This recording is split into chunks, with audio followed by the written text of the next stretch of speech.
전쟁의 소식이 끊임이 없는, 그리고 늘 눈뜨고 일어나는 새로운 문제가 발생하는, 그래서 어느 날부턴가 우리가 보고 있는 뉴스가 사건, 사고를 보도하는 시간이 아닌가 할 정도로 그렇게 주로 부정적인 어두운 이야기들을 담고 있는 것을 많이 볼 수 있습니다. 사실은 우리 잘 아는 것처럼 뉴스는 영어인데 NEWS라고 하는 네 가지 이 알파벳으로 묶여진 건데, 처음부터 그렇게 만든 건 아니지만 공교롭게 만들어 놓고 보니까 N은 북쪽을 가리키고, E는 동쪽을 가리키고, W는 서쪽을 가리키고, S는 남쪽을 가리켜서 일부러 그렇게 만든 건 아닌데 동서남북에서 소식들을 모아 전달하는 시간이 뉴스 시간인데, 그런데 골라도 꼭 어디서 산불 났어요, 어디서 무슨 사건 났어요, 뭐가 무너졌어요, 누가 싸웠어요, 뭐 이런 얘기들은 왜 하는지 나는 참 그게 이해가 되지 않습니다.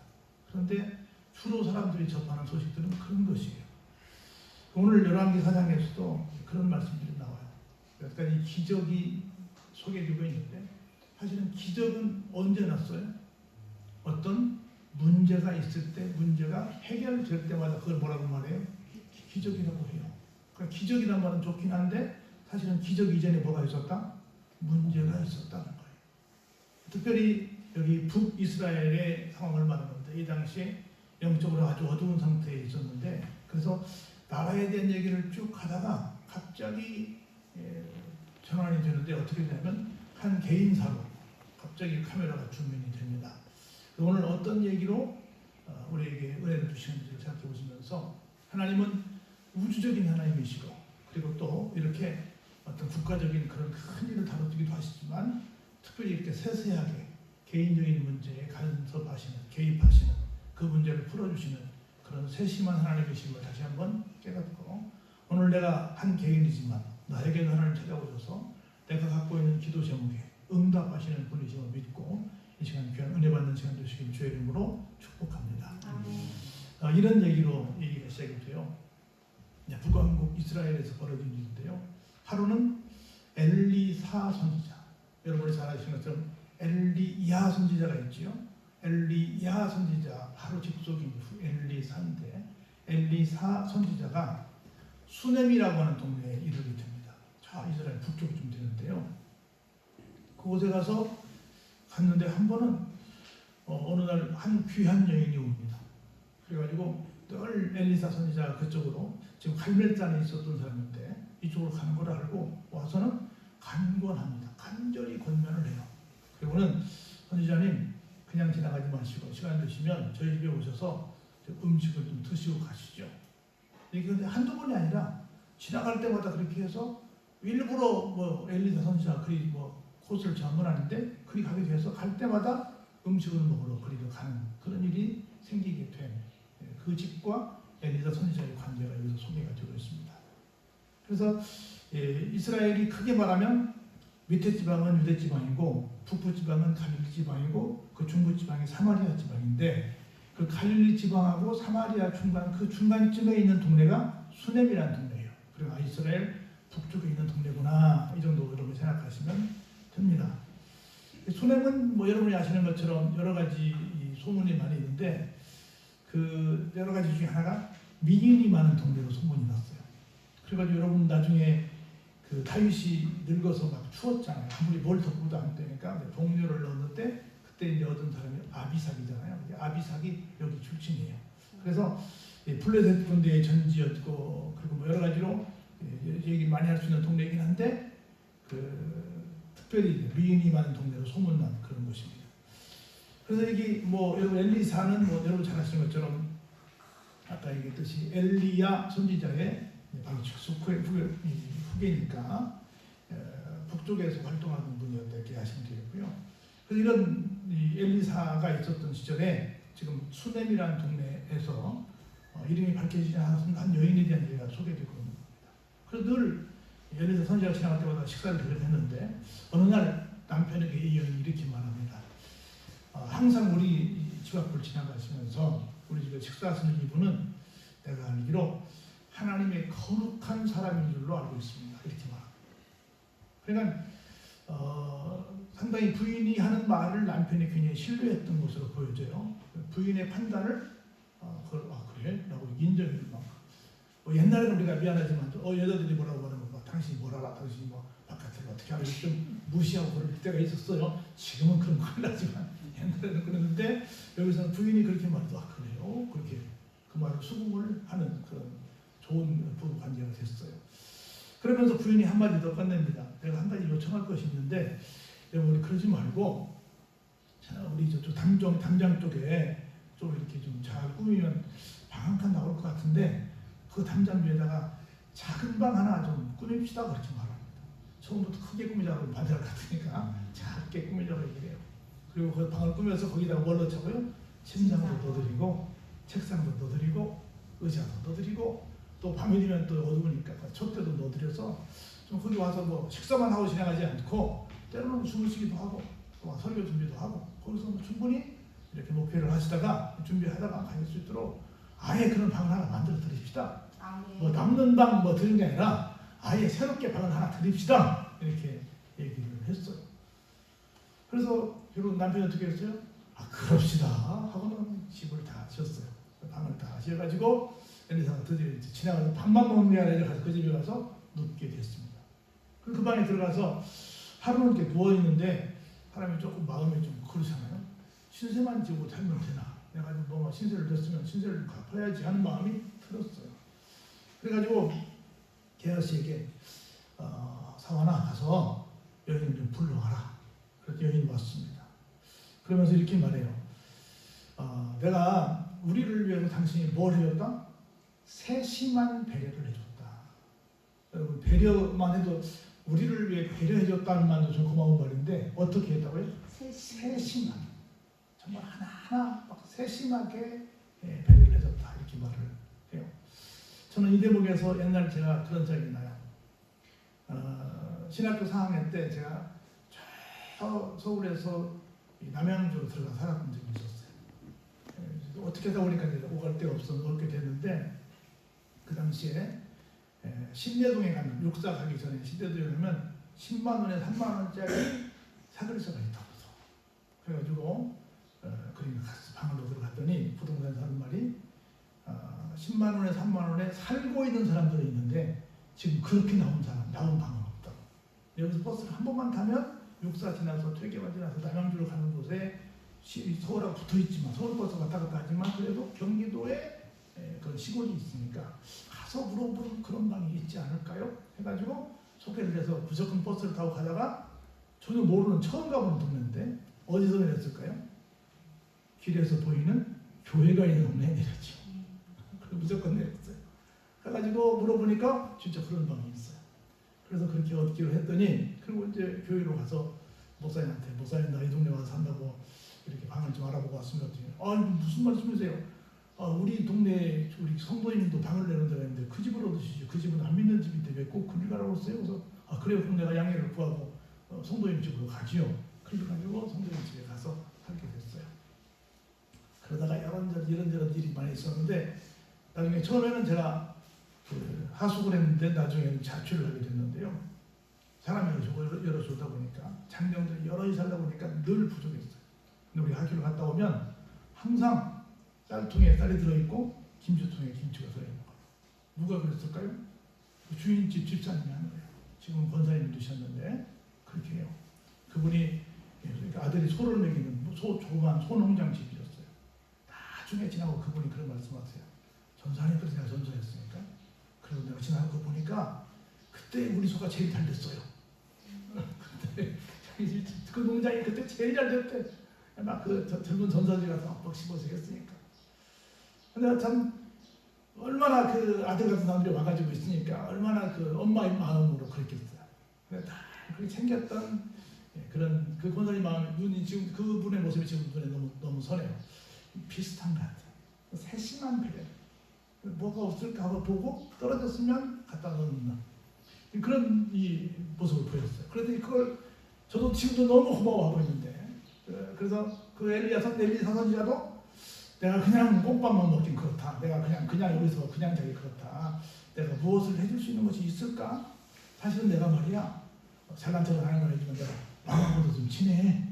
내가 그리고 사령관하고 친하다. 다시 말해 내가 여기 이 나라의 제일 높은 양반들하고 내가 다 연결되어 있거든. 혹시 뭐 부탁할 것이 있을까? 내가 좀 들어주고 싶은데 이렇게 말을 했습니다.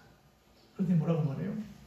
이 양반이 상당히 여러분도 영향이 있는 사람 같은데 이 사람이 이렇게 말합니다. 아닙니다. 저는 그냥 순수하게 평범하게 삽니다. 어디 살고 있어요?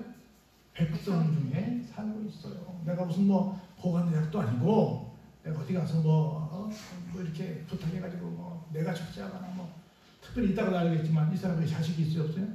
자식도 없어요. 누구한테 부탁할 일도 없는 거예요. 먹고 사는 건 뭐 충분히 되니까 괜찮습니다. 그렇게 말을 합니다.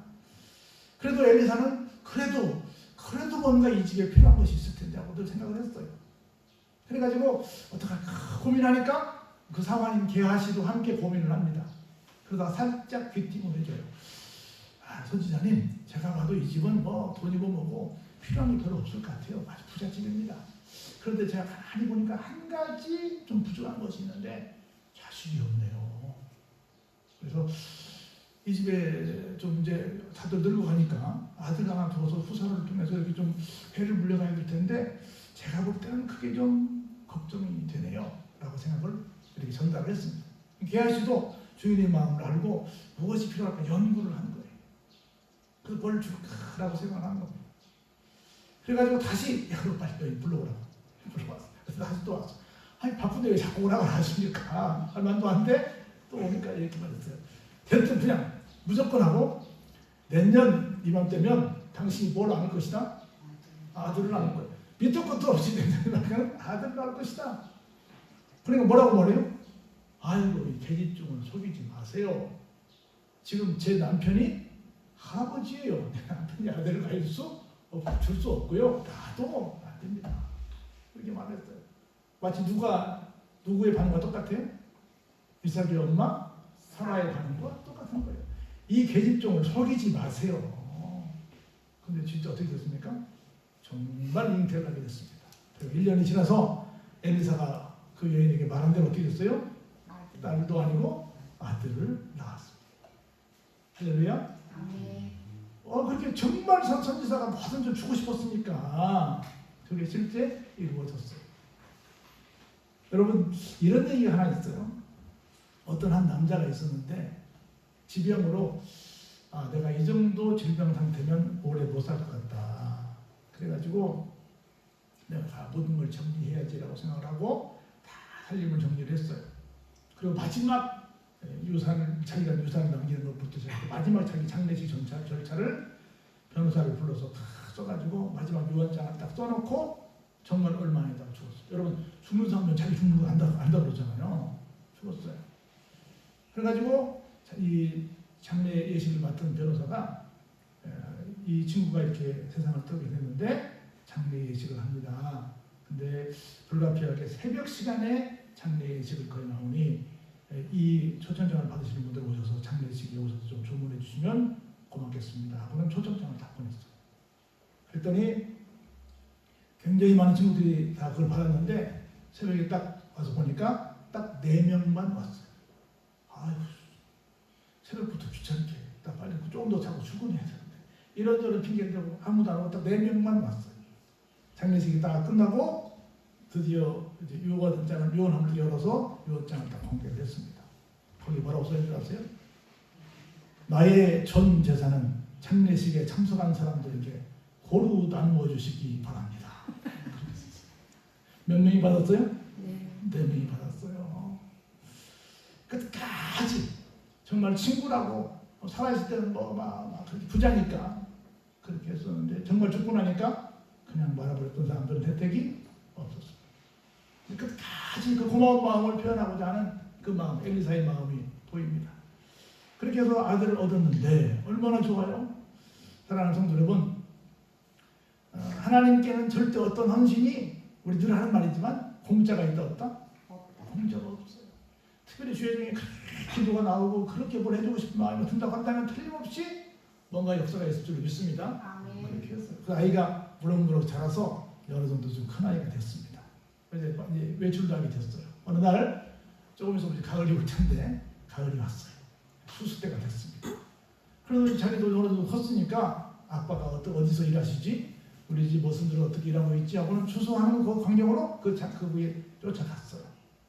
가가지고 이제 구경 좀 하려고 그랬는데 집에만 있다가 갑자기 밖에 나가서 그랬는지 뜨거운 햇볕에 그랬는지 샤워대가 어찌됐는지 모르겠지만 갑자기 뭐라고 말해요? 아이고 머리야. 아이고 머리야. 머리에 갑자기 두통이 왔습니다. 그래가지고 아이 집에 있어 집이 책이나 보지 뭐 하러 나왔어? 라고 할 말도 안 돼. 그냥 사원 하나 불러가지고 빨리 엄마한테 데려다 줘라 라고 해서 아들이 그냥 엄마 사원 소리에 이끌려서 집으로 돌아왔어요. 그리고 집에 와서 누웠는데 낮까지 누워 있었어요. 어머니 무릎에. 그리고 아마 낮까지니까 아마 좀 선선한 아침에 간 것 같아. 나갔다가 점심때까지 누워 있다가 갑자기 어떻게 됐어요? 이 뭔 일이야?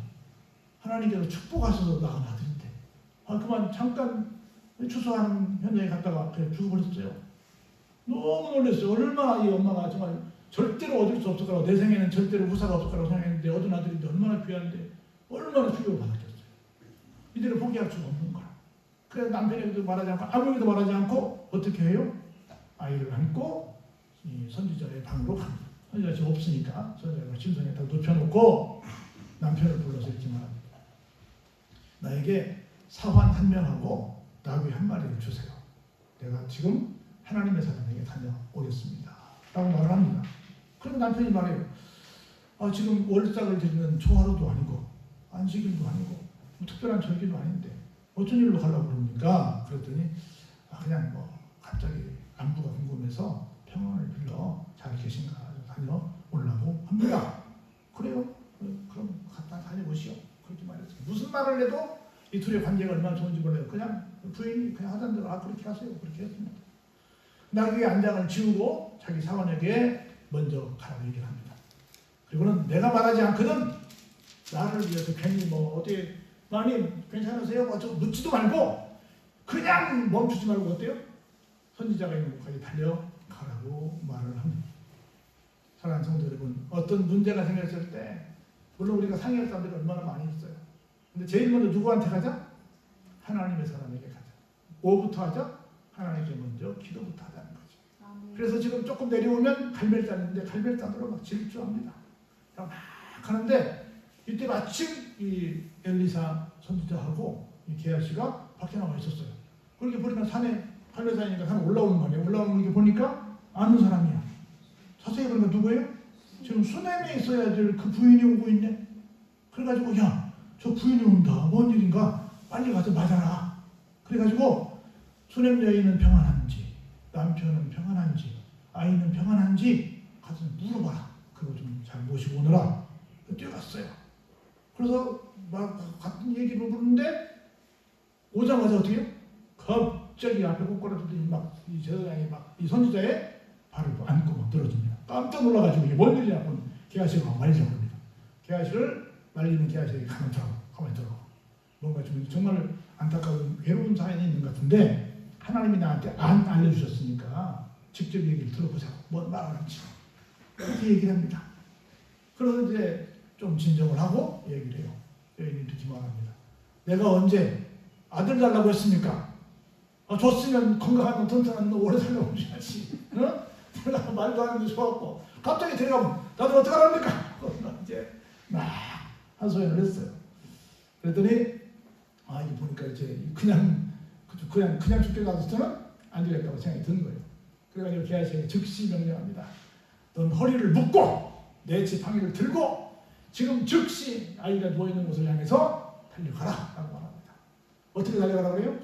아까 이 여인은 그냥 절대 멈추지 말고 달려라. 그리고 지금 이 게하시에게 뭐라고 말해요? 너도 아는 사람 있으면 인사도 말고 아는 사람이 너한테 인사해도 받지도 말고 그냥 무조건 하고 그 아이가 있는 곳에 달려가가지고 지금 내가 주는 이 지팡이를 그 아이 앞에다 놓아라.